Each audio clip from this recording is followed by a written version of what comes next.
Nama Abdurrahman Wahid atau yang lebih akrab dikenal sebagai Gus Dur adalah sosok yang kelak menjadi salah satu tokoh paling berpengaruh dalam sejarah Indonesia. Ia lahir pada 7 September 1940 di Jombang, Jawa Timur, dalam lingkungan keluarga pesantren yang kuat akan tradisi keislaman dan intelektual. Sejak kecil, Gus Dur sudah hidup dalam atmosfer pemikiran yang terbuka dan penuh diskusi. Ayahnya, KH Wahib Hashim adalah seorang tokoh penting dalam sejarah Indonesia, bahkan pernah menjabat sebagai Menteri Agama. Sementara itu, kakeknya, KH Hashim Asy'ari, adalah pendiri Nahdlatul Ulama, organisasi Islam terbesar di Indonesia. Dari garis keturunan ini, Gus Dur mewarisi semangat keilmuan, toleransi, dan kepemimpinan.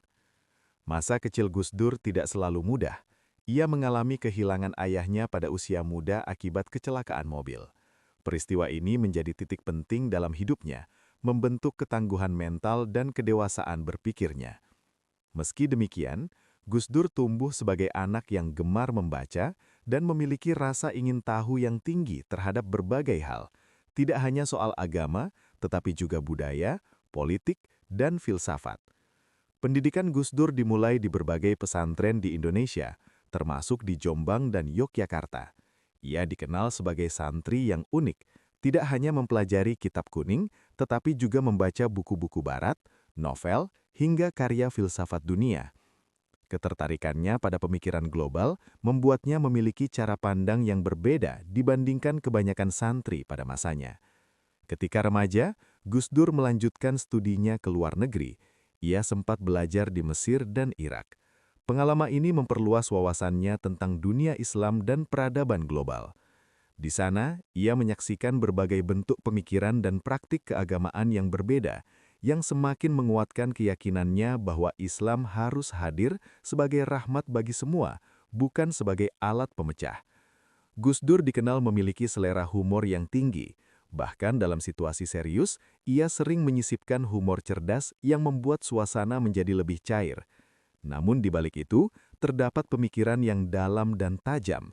Ia sering mengkritik ketidakadilan sosial, diskriminasi, dan penyalahgunaan kekuasaan, bahkan sejak usia muda. Salah satu hal yang paling menonjol dari Gus Dur adalah komitmennya terhadap pluralisme. Ia percaya bahwa Indonesia yang terdiri dari berbagai suku, agama, dan budaya harus dijaga dengan semangat toleransi. Baginya, perbedaan bukanlah ancaman, melainkan kekayaan yang harus dirawat bersama. Nilai-nilai inilah yang kelak membentuk perjalanan hidupnya sebagai pemimpin, baik di lingkungan Nahdlatul Ulama maupun di panggung politik nasional. Gus Dur bukan hanya seorang ulama, tetapi juga seorang pemikir, aktivis, dan pejuang kemanusiaan. Bab pertama ini menjadi fondasi untuk memahami bagaimana latar belakang keluarga, pendidikan, dan pengalaman hidup membentuk karakter Gus Dur. Dari seorang anak pesantren yang gemar membaca, ia tumbuh menjadi sosok yang berani berpikir berbeda dan memperjuangkan nilai-nilai kemanusiaan.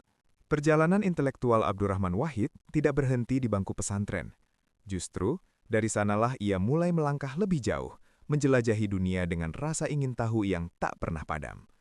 Setelah menempuh pendidikan dasar keislaman di Indonesia, Gus Dur melanjutkan perjalanannya ke luar negeri, sebuah langkah yang pada masa itu tidak banyak dilakukan oleh santri. Pada awal 1960-an, Gus Dur berangkat ke Kairo, Mesir untuk belajar di Universitas Al-Azhar, salah satu pusat studi Islam tertua dan paling prestisius di dunia. Namun pengalaman di sana tidak sepenuhnya berjalan mulus. Sistem pendidikan yang ia temui terasa kurang sesuai dengan gaya belajarnya yang kritis dan eksploratif. Gus Dur merasa bahwa metode pengajaran yang terlalu formal justru membatasi kebebasan berpikirnya. Alih-alih menyerah, ia justru memanfaatkan waktunya di Kairo untuk belajar secara mandiri. Ia sering menghabiskan waktu di perpustakaan, membaca berbagai literatur dari penulis barat maupun timur. Dari karya sastra hingga filsafat, dari politik hingga sejarah, semuanya ia lahap dengan penuh semangat. Disinilah pemikirannya mulai berkembang menjadi lebih luas dan lintas disiplin. Setelah dari Mesir, Gus Dur melanjutkan studinya ke Baghdad, Irak. Di kota ini, ia menemukan lingkungan yang lebih sesuai dengan karakter intelektualnya. Ia belajar di Universitas Baghdad dan mulai aktif dalam diskusi-diskusi akademik. Baghdad pada masa itu merupakan pusat pertemuan berbagai pemikiran, baik dari dunia Arab maupun Barat. Di sana, Gus Dur tidak hanya belajar secara formal, tetapi juga menyerap kehidupan sosial dan budaya masyarakat.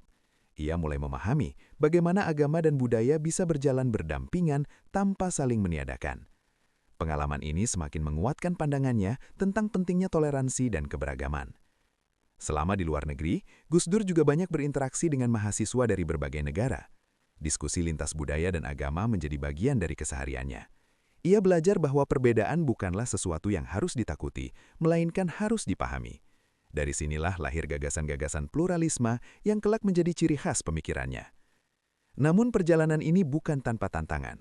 Gus Dur sering menghadapi keterbatasan finansial dan harus hidup sederhana. Meski demikian, hal tersebut tidak menghalanginya untuk terus belajar. Justru, kesederhanaan itu membentuk ketahanan dan kemandirian dalam dirinya. Setelah menyelesaikan studinya, Gus Dur kembali ke tanah air dengan membawa perspektif baru. Ia tidak hanya kembali sebagai seorang santri, tetapi sebagai intelektual dengan wawasan global. Ia mulai menulis, berdiskusi, dan aktif dalam berbagai kegiatan sosial serta keagamaan. Sekembalinya ke tanah air, Gus Dur juga mulai terlibat lebih dalam dengan Nahdlatul Ulama. Ia membawa semangat pembaharuan dalam organisasi tersebut, mendorong agar NU tidak hanya menjadi organisasi keagamaan, tetapi juga kekuatan sosial yang memperjuangkan keadilan dan kemanusiaan. Pemikiran Gus Dur seringkali dianggap nyeleneh pada masanya. Ia berani mengkritik praktik-praktik keagamaan yang menurutnya tidak relevan atau bahkan bertentangan dengan nilai-nilai kemanusiaan. Namun keberaniannya ini justru membuatnya dikenal sebagai sosok yang otentik dan berintegritas. Bab ini menggambarkan bagaimana perjalanan ke luar negeri menjadi titik penting dalam pembentukan pemikiran Gus Dur. Dari Kairo hingga Baghdad, dari ruang kelas hingga perpustakaan, dari diskusi santai hingga perdebatan serius, semuanya membentuk dirinya menjadi pemikir besar yang mampu menjembatani tradisi dan modernitas. Gus Dur tidak hanya belajar tentang dunia, tetapi juga belajar bagaimana memahami manusia dalam segala perbedaannya. Dan dari situlah, ia mulai menyiapkan diri untuk peran yang lebih besar dalam perjalanan bangsa Indonesia. Kembalinya Abdurrahman Wahid ke Indonesia bukanlah akhir dari perjalanan intelektualnya, melainkan awal dari peran besar yang akan ia jalani di tengah masyarakat. Dengan bekal pengalaman internasional dan pemikiran yang luas, Gus Dur mulai aktif dalam berbagai kegiatan sosial, budaya, dan keagamaan. Namun, langkah terbesarnya dimulai ketika ia terjun secara penuh dalam organisasi Nahdlatul Ulama, NU. Pada tahun 1984, Gus Dur terpilih sebagai Ketua Umum PBNU. Kepemimpinannya membawa angin segar bagi organisasi ini. Ia tidak hanya mempertahankan tradisi, tetapi juga mendorong pembaharuan. Gus Dur percaya bahwa NU harus mampu beradaptasi dengan perkembangan zaman tanpa kehilangan jati dirinya sebagai organisasi yang berakar pada nilai-nilai Islam Ahlus Sunnah wal Jamaah. Salah satu langkah penting yang ia lakukan adalah mengembalikan NU ke Khitah 1926, yaitu menjadikan NU sebagai organisasi sosial keagamaan, bukan alat politik praktis. Keputusan ini dianggap berani, terutama di tengah situasi politik Indonesia saat itu yang berada di bawah kekuasaan Soeharto dalam era Orde Baru. Di masa itu, kebebasan berpendapat sangat terbatas. Kritik terhadap pemerintah seringkali dianggap sebagai ancaman. Namun Gus Dur tidak gentar. Ia tetap menyuarakan keadilan, demokrasi, dan hak asasi manusia. Dengan gaya khasnya yang santai namun tajam, ia mampu menyampaikan kritik tanpa harus memicu konflik terbuka. Gus Dur juga dikenal sebagai pembela kelompok minoritas. Ia secara terbuka menentang diskriminasi terhadap etnis Tionghoa dan kelompok agama lain. Dalam berbagai kesempatan, ia menegaskan bahwa Indonesia adalah rumah bagi semua, tanpa memandang latar belakang. Pandangan ini membuatnya dihormati oleh banyak pihak, tetapi juga menuai kontroversi. Selain itu, Gus Dur aktif mendorong dialog antar agama. Ia percaya bahwa komunikasi adalah kunci untuk mengurangi konflik dan membangun saling pengertian. Ia sering menghadiri forum lintas agama dan berdiskusi dengan tokoh-tokoh dari berbagai latar belakang. Baginya, perbedaan keyakinan bukanlah alasan untuk saling menjauh, melainkan kesempatan untuk saling mengenal.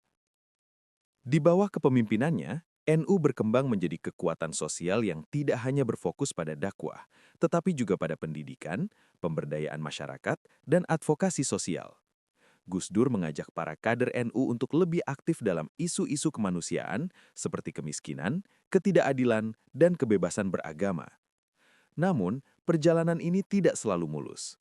Gus Dur sering mendapat kritik, bahkan dari internal NU sendiri. Sebagian pihak menganggap pemikirannya terlalu liberal dan tidak sesuai dengan tradisi. Tetapi Gus Dur tetap teguh pada prinsipnya. Ia percaya bahwa Islam harus mampu menjawab tantangan zaman dengan cara yang bijaksana dan inklusif. Gaya kepemimpinan Gus Dur juga unik. Ia tidak kaku dalam birokrasi, sering menggunakan humor untuk mencairkan suasana, dan lebih mengutamakan pendekatan personal. Hal ini membuatnya dekat dengan berbagai kalangan, dari ulama hingga masyarakat biasa.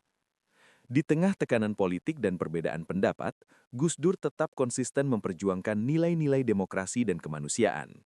Ia menjadi salah satu tokoh penting yang mendorong perubahan menuju Indonesia yang lebih terbuka. Bab ini menunjukkan bagaimana Gus Dur tidak hanya menjadi pemimpin organisasi, tetapi juga suara moral bagi bangsa. Melalui NU, ia menyebarkan gagasan-gagasan besar tentang toleransi, keadilan, dan kebebasan. Dan dari sinilah langkahnya menuju panggung politik nasional semakin terbuka. Memasuki akhir dekade 1990-an, Indonesia berada dalam titik balik sejarah. Krisis ekonomi, ketidakpuasan rakyat, dan tekanan terhadap pemerintahan Soeharto memuncak dalam sebuah gelombang besar yang dikenal sebagai Reformasi 1998. Dalam situasi penuh ketidakpastian ini, sosok Abdurrahman Wahid tampil sebagai salah satu tokoh penting yang membawa harapan perubahan. Gus Dur, yang sebelumnya dikenal sebagai pemimpin Nahdlatul Ulama, mulai terlibat lebih aktif dalam dinamika politik nasional. Bersama tokoh-tokoh reformasi lainnya, ia mendorong lahirnya sistem pemerintahan yang lebih demokratis, transparan, dan menghormati hak asasi manusia. Setelah jatuhnya Soeharto pada tahun 1998, Indonesia memasuki era baru. Kebebasan berbicara mulai terbuka, partai-partai politik bermunculan, dan rakyat memiliki harapan besar terhadap masa depan bangsa. Dalam momentum ini, Gus Dur turut mendirikan Partai Kebangkitan Bangsa atau PKB yang menjadi kendaraan politik bagi aspirasi warga Nahdliyin dan kelompok masyarakat luas. Pemilu 1999 menjadi pemilu demokratis pertama setelah puluhan tahun. Hasilnya menghasilkan konfigurasi politik yang kompleks. Tidak ada satupun partai yang dominan, sehingga diperlukan koalisi untuk menentukan kepemimpinan nasional. Dalam dinamika politik yang penuh negosiasi, nama Gus Dur muncul sebagai calon presiden yang dianggap mampu menjembatani berbagai kepentingan. Akhirnya, pada tahun 1999, melalui sidang MPR, Gus Dur terpilih sebagai Presiden Republik Indonesia keempat. Kemenangannya bukan hanya hasil politik, tetapi juga simbol harapan bagi Indonesia yang lebih inklusif dan demokratis. Ia menjadi presiden pertama di era reformasi yang benar-benar lahir dari proses politik yang terbuka. Sebagai presiden, Gus Dur membawa gaya kepemimpinan yang berbeda. Ia dikenal santai, penuh humor, namun memiliki visi yang kuat. Salah satu langkah penting yang ia lakukan adalah mencabut berbagai kebijakan diskriminatif, terutama terhadap etnis Tionghoa. Ia membuka ruang bagi perayaan budaya Tionghoa, termasuk mengizinkan kembali perayaan Imlek secara terbuka di Indonesia. Selain itu, Gus Dur juga berupaya memperkuat demokrasi dengan mengurangi dominasi militer dalam politik. Ia mendorong supremasi sipil dan mencoba membangun pemerintahan yang lebih transparan. Namun, langkah-langkah ini tidak selalu berjalan mulus. Banyak pihak yang merasa tidak nyaman dengan perubahan cepat yang ia lakukan. Di bidang hubungan antar agama, Gus Dur terus menunjukkan komitmennya terhadap pluralisme. Ia sering mengunjungi komunitas-komunitas minoritas dan menunjukkan bahwa negara hadir untuk semua warga. Sikap ini membuatnya dihormati di tingkat internasional sebagai simbol Islam moderat dan toleran.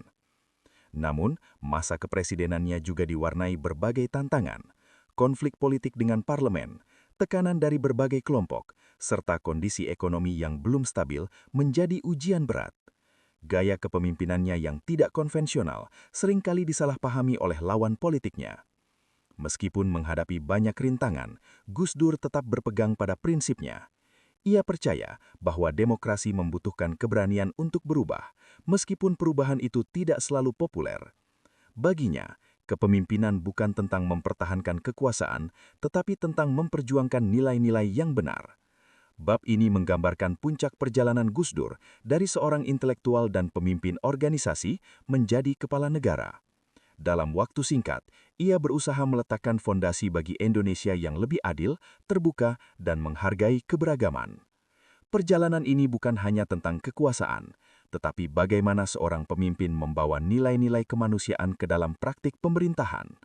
Dan meskipun jalannya penuh tantangan, jejak langkah Gus Dur di masa ini tetap menjadi bagian penting dari sejarah Indonesia modern.